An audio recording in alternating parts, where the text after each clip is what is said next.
मेरे हाथ में कलम है, मेरे जहन में उजाला, मुझे क्या दबा सकेगा कोई जुल्मतों का पाला। मेरे हाथ में कलम है, मेरे जहन में उजाला, मुझे क्या दबा सकेगा कोई जुल्मतों का पाला।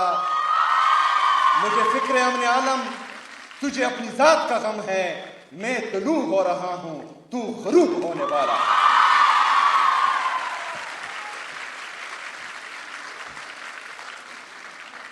मैं अपनी तमाम बहनों को जिन्होंने आज अपनी डिग्रीज मुकम्मल की, चाहे वो बैचलर्स की हैं, एमफिल की हैं, पीएचडी की हैं, तमाम को दिल से मुबारकबाद पेश करता हूं और उम्मीद रखता हूं कि इंशाअल्लाह ताला आप इस सूबे और इस मुल्क के बेहतरीन मुस्तकबिल में इससे आगे अपना किरदार अदा करेंगे इंशाअल्लाह ताला। मैं उन तमाम स्टूडेंट्स को खराज तहसीन पेश करता हूं और सलाम पेश करता हूं, उनके पेरेंट्स को, उनके टीचर्स को, जिन्होंने आज अपनी मेहनत और लगन से गोल्ड मेडल हासिल किया है। उन सबको मुबारकबाद।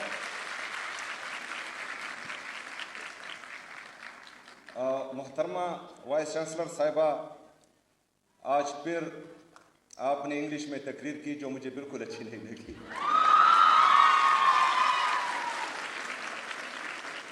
मैंने तमाम यूनिवर्सिटीज़ को ये हिदायत दी है कि हमारी कौमी ज़ुबान उर्दू है और तमाम तकरीरें उर्दू में होगी। और ये मैं दूसरी दफ़ा कह रहा हूँ और तीसरी दफ़ा मुझे फिर गुस्सा आएगा।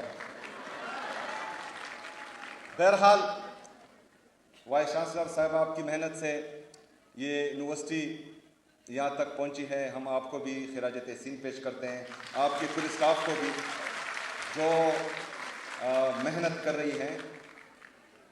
आपको पता होना चाहिए कि एक माइंड सेट जिसकी मैं बार बार बात करता हूँ कि उनको अच्छा नहीं लगता कि खैबर पख्तूनख्वा तरक्की करे, उनको अच्छा नहीं लगता कि हमारे बच्चे पढ़ें, उनको अच्छा नहीं लगता कि हमारे बच्चों के हाथ में कलम हो, क्योंकि हमें हमेशा बे से बंदूक ही सिखाया गया है।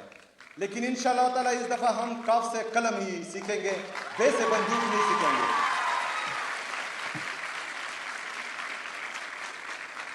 कल सोशल मीडिया पर एक बात मेरे कानों से गुजरी जो मुझे बहुत बुरी लगी। एक बंदा कह रहा था कि मैं खैबर पख्तूनख्वा, क्या हम खैबर पख्तूनख्वा की बच्चियों को दोबारा गारों में भेज दें? तो ये तो आप लोगों का ख्वाब हो सकता है, लेकिन इन बच्चियों का भाई यहां खड़ा है और इंशाल्लाह जो नहीं देगा। हमने बहुत मुश्किल से खैबर पख्तूनख्वा में दोबारा अमन कायम किया था। हमारी बच्चियां और बच्चे पुरअमन माहौल में तालीम हासिल कर रही थी, लेकिन बंद कमरों के फैसलों ने एक दफा फिर हमारी जिंदगी अजीरन बनाई हुई है, जिस पर मैं बार बार तनकीद करता हूं।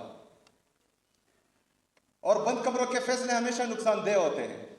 हम तनकीद भी करते हैं, साथ में एक पॉलिसी भी देते हैं, और अगर उस पॉलिसी पे अमल किया जाए तो इसमें कोई छोटा या बड़ा नहीं होता। इससे तमाम खैबर पख्तूनख्वा की आवाम का भी फायदा है और पाकिस्तान का भी फायदा है।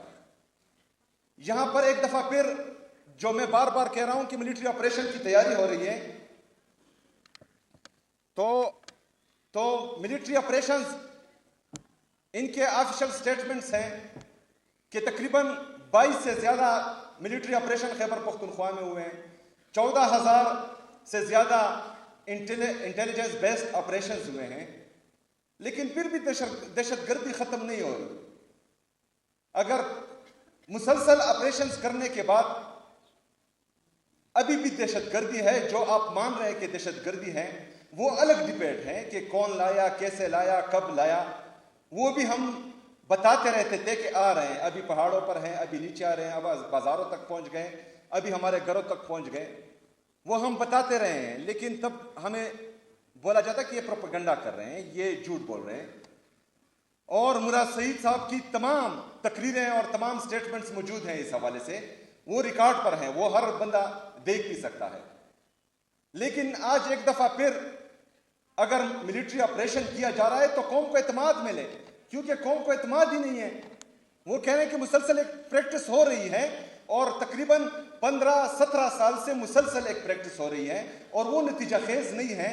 तो ये जरूरी है कि पॉलिसी शिफ्ट आना चाहिए, और पॉलिसी शिफ्ट बंद कमरों में नहीं, यहाँ खैबर पख्तूनख्वा की हुकूमत, खैबर पख्तूनख्वा के स्टेक होल्डर्स, खैबर पख्तूनख्वा की आवाम, यहाँ के मशरान तमाम को एतमाद में लेकर एक वाज़ेह पॉलिसी बनाई जाएगी तो वो मुस्तकिल और पायदार अमन में अहम किरदार अदा करेंगी। लेकिन बंद कमरों के फैसले अगर आप वहां से इंप्लीमेंट करेंगे तो नतीजा यही होगा कि 17 साल से जो है मेरे पख्तूनख्वा के अवाम दर बदर की ठोकरें खा रहे हैं। हमने पहले भी कुर्बानी दी है, इससे पहले भी यहाँ ऑपरेशन हुए हैं, हमारे स्कूल तबाह हुए हैं, हमारे कॉलेजेस तबाह हुए हैं, हमारे हस्पताल तबाह हुए हैं, हमारे घर उजड़े हैं, हमारे मस्जिदें शहीद हुई हैं, हमारे उजड़े हैं, हमारे सड़कें तबाह हुई हैं। वो तो एक तरफ, लेकिन 2 दिन के नोटिस पे हम अपना घर बार छोड़कर पाकिस्तान के लिए कुर्बानी दे रहे थे और अपने घर छोड़कर हम बाहर आए थे पहले ऑपरेशंस में, क्योंकि हमें लग रहा था कि पाकिस्तान को हमारी कुर्बानी की जरूरत है, तो ये कुर्बानी हम दे देते हैं। मैं चूंकि अफरीदी हूं और मैं आपको ये वसूख से कहता हूं कि अब मिलिट्री ऑपरेशन शुरू होने से पहले पूरे अफरीदी कौम में एक भी भीख मांगने वाला नहीं था, ना मर्द ना औरत। लेकिन बदकिस्मती से जब मिलिट्री ऑपरेशन खत्म हुआ तो ड्रोन अटैक्स में, जेट तैयारों की बमबारी में, दहशतगर्दों के खुदकश हमलों में हमारे एक घर में अगर 5 मर्द थे तो 5 शहीद हुए, 10 मर्द थे तो 10 शहीद हुए, 20 मर्द थे तो 20 शहीद हुए, सिर्फ औरतें रह गई। लेकिन जब मैं अभी सड़कों पर अपने उन बहनों को भीख मांगते हुए देखता हूं, हमें बुरा लगता है। इसके कंसिक्वेंसेस हम देख चुके हैं। हमने बार बार कुर्बानी दी है पाकिस्तान के लिए, अगर एक दफा फिर कुर्बानी देनी पड़ेगी तो हम दरेख नहीं करेंगे इससे। लेकिन यहां पर नीयतों में फर्क है, यहां दहशतगर्दी को खत्म नहीं किया जा रहा, यहां पर पाकिस्तान तहरीक इंसाफ को और इमरान खान को खत्म करने की बातें हो रही है। यहां पर अगर दहशतगर्दी को खत्म करना होता तो हमारे साथ बैठते हैं, हमारे साथ एक पॉलिसी बनाते। हमने घर बार छोड़े, हम बाहर आए, हमारे लोगों के साथ ये कमिट किया गया कि जिसका घर तबाह होगा दहशतगर्दी के जंग में उनको 4 लाख रुपए दिए जाएंगे। 4 लाख रुपए एक पूरे घर के। पाकिस्तानियों जरा सोचो, जिसने अपनी तमाम जिंदगी की जमा पूंजी एक घर बनाने में लगाई हो और उसके सर पर सिर्फ ये एक ही छत हो और आप उसको बाहर लाए कि पाकिस्तान के लिए कुर्बानी दे, उसके बाद आप उसको कहें कि रियासत पाकिस्तान आपको 4 लाख रुपए देगा।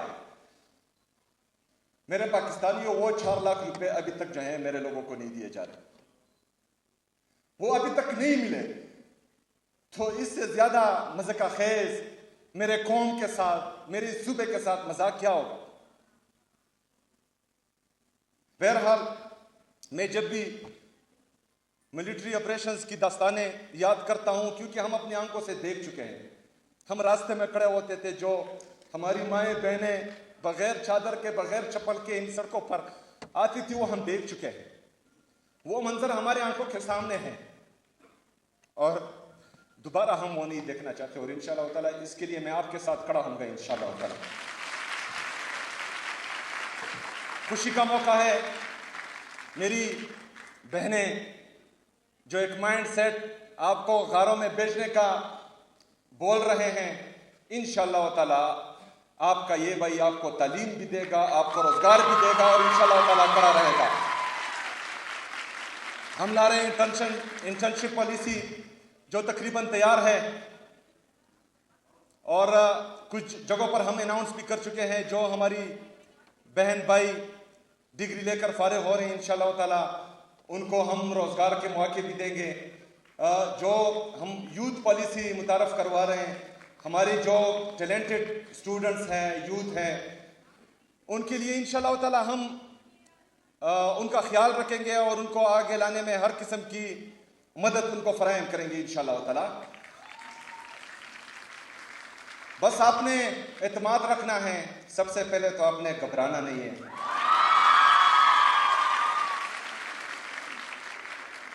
अगर मेरी आंखों में आप आंसू का कतरा देखें तो वो आंसू का कतरा आपके मुस्तकबिल के लिए, आपके दुख और दर्द के लिए होगा।